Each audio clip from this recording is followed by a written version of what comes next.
YouTube, Quinn Wade, coming to y'all with with that instant basketball analysis on Analysis Playground on YouTube, up there exclusively forever. And we're gonna talk about how the Toronto Raptors was able to beat the Milwaukee Bucks 111 to 105. The Bucks are 11-17 now and 8-8 at home. They was at home in this game, and the Raptors are actually 17-11 and 9-5 on the road. The Raptors beat them in the first quarter 31-25, and then the second quarter the Bucks beat them 28-26. The third quarter the Raptors beat them 26-23. In the fourth quarter the Bucks beat them 29-28. After that first quarter, the Raptors was basically able to keep the lead and never really trail too much in this game, and then it was able to finish off the Bucks by the end of it. Let's talk about the Raptors first while we at it. Brandon Ingram, 35 minutes, 29 points, 9 of 18 from the field, 4 of 6 from 3, 7 of 8 from the free throw line. They was trying to find a way to get up in them, make things hard, make things difficult. He still found ways to get space. He still found ways to get open to get that shot off, and it was working for him from 3 especially. But not only that, he was able to attack the way he wanted to, and that led, to high percentage looks for him. 8 rebounds, 3 assists, 4 turnovers, 2 steals. He also had 2 offensive rebounds. And he finished with 2 personal fouls and was a plus 13 and plus minus. Sandro did a good job of finishing near the rim. He just kept going straight to the basket and kept going straight up. And it ended up working out for him in 36 minutes. He finished with 18 points.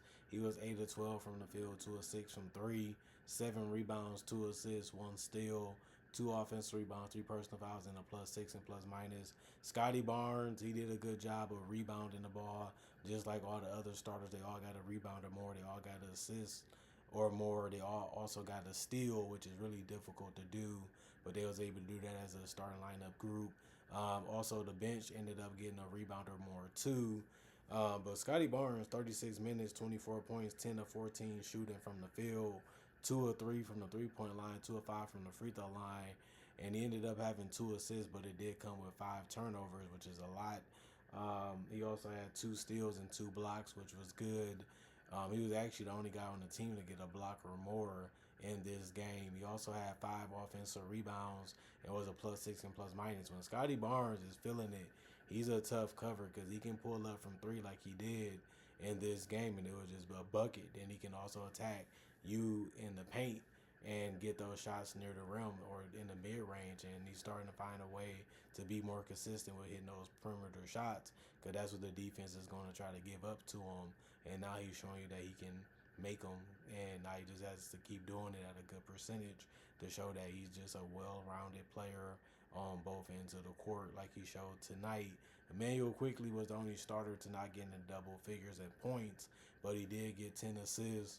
He finished with 9 points in 29 minutes and had shot 3 of 11 from the field. He also went 0 of 4 from 3 and 3 of 4 from the free throw line. But he finished with 6 rebounds, 2 turnovers, and a steal, 2 offensive rebounds, and 1 personal foul. And he was a 0 in plus minus. The shooting just wasn't there for him. He had a lot of good looks. He found ways to get open. It just wasn't falling for him tonight. OG Abaji, 20 minutes for him, 10 points. He was 4 of 7 from the field, 2 of 3 from the three-point line. He kept getting open looks, and he just was able to knock him down in this one. He had 2 rebounds, 1 assist, and a steal, 3 personal fouls, and a plus 5 and plus minus. Jamison Battle didn't score at all in 5 minutes of play, but he did attempt 2 shots. He just missed them.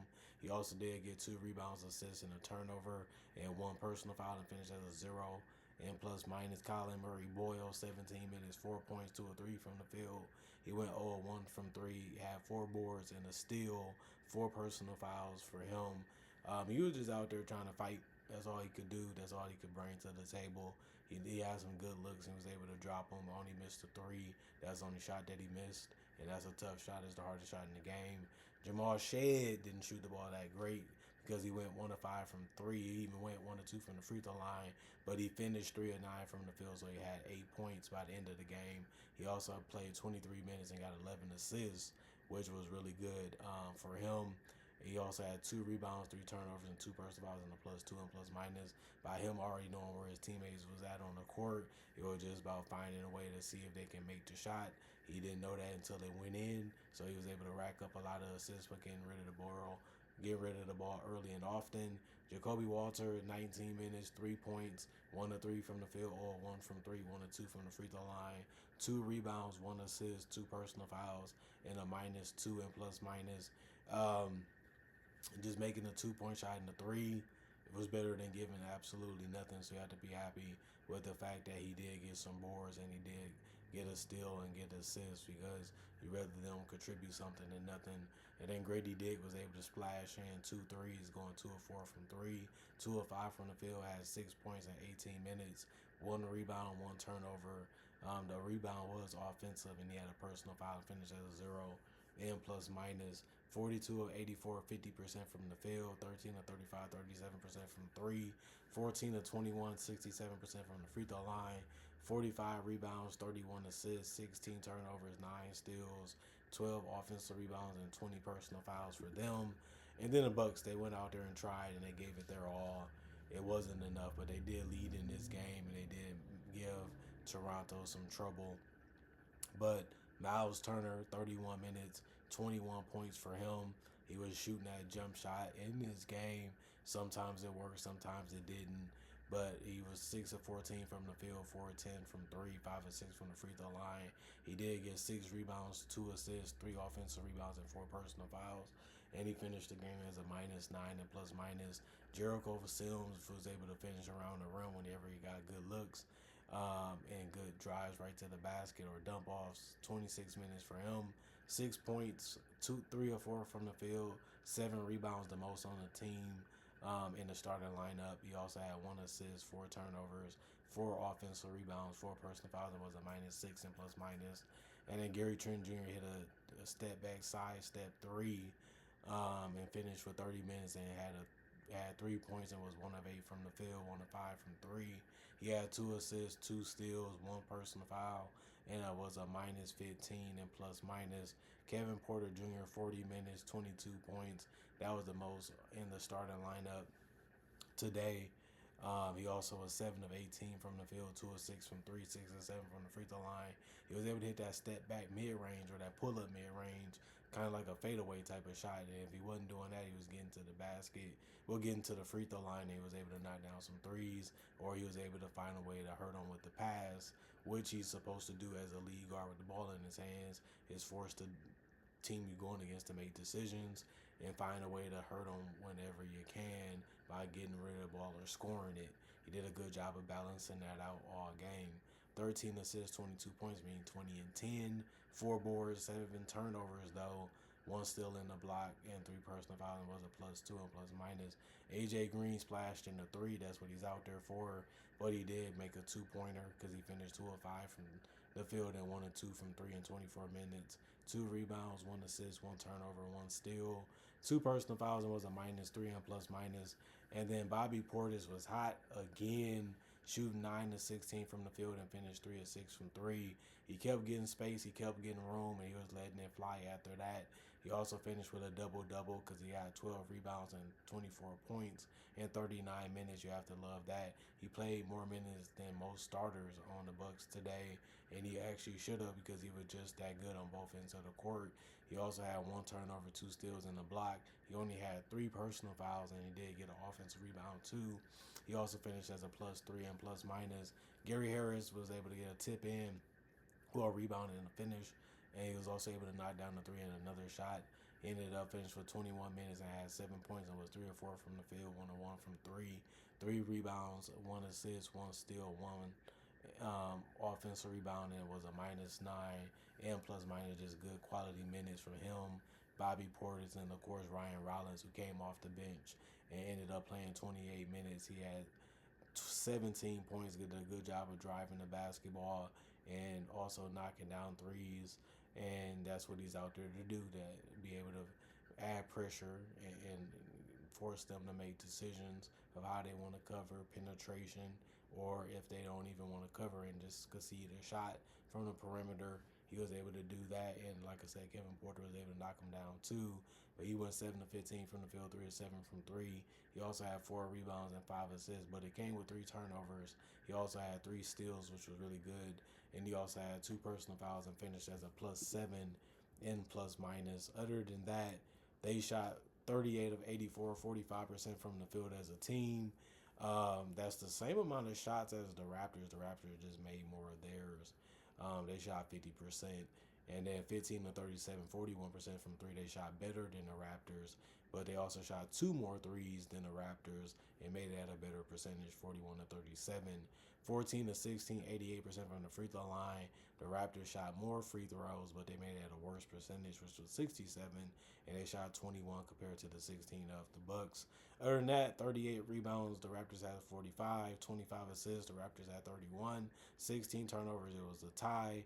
10 steals, the Bucks had 1 more than the Raptors, who had 9. 2 blocks apiece for both teams.